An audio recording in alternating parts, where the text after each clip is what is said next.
Salut ma belle, comment vas-tu? T'as fait quoi aujourd'hui? Ok, moi je n'ai fait que travailler. Alors, de quoi voudrais-tu qu'on parle aujourd'hui? Hmm. Alors, tu voudrais parler de ton époux qui est tout le temps occupé et qui n'a pas beaucoup de temps à t'accorder, c'est ça?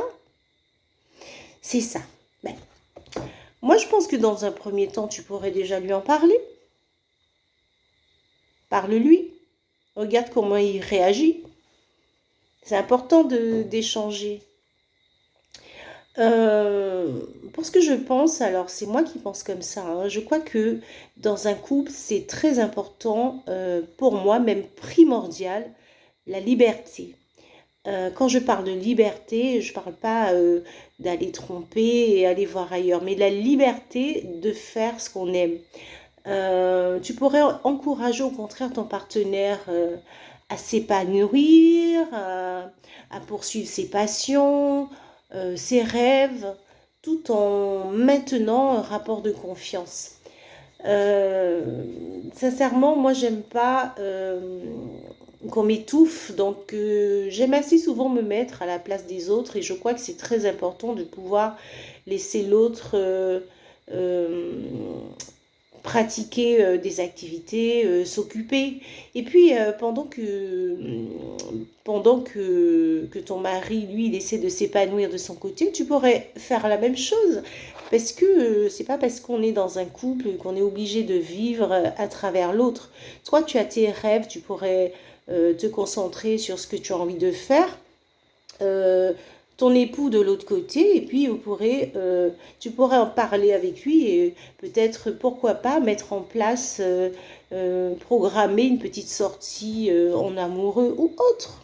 Ça, c'est moi qui vois comme ça, mais c'est vraiment important. Et donc, je crois qu'il ne faut pas s'oublier dans un couple.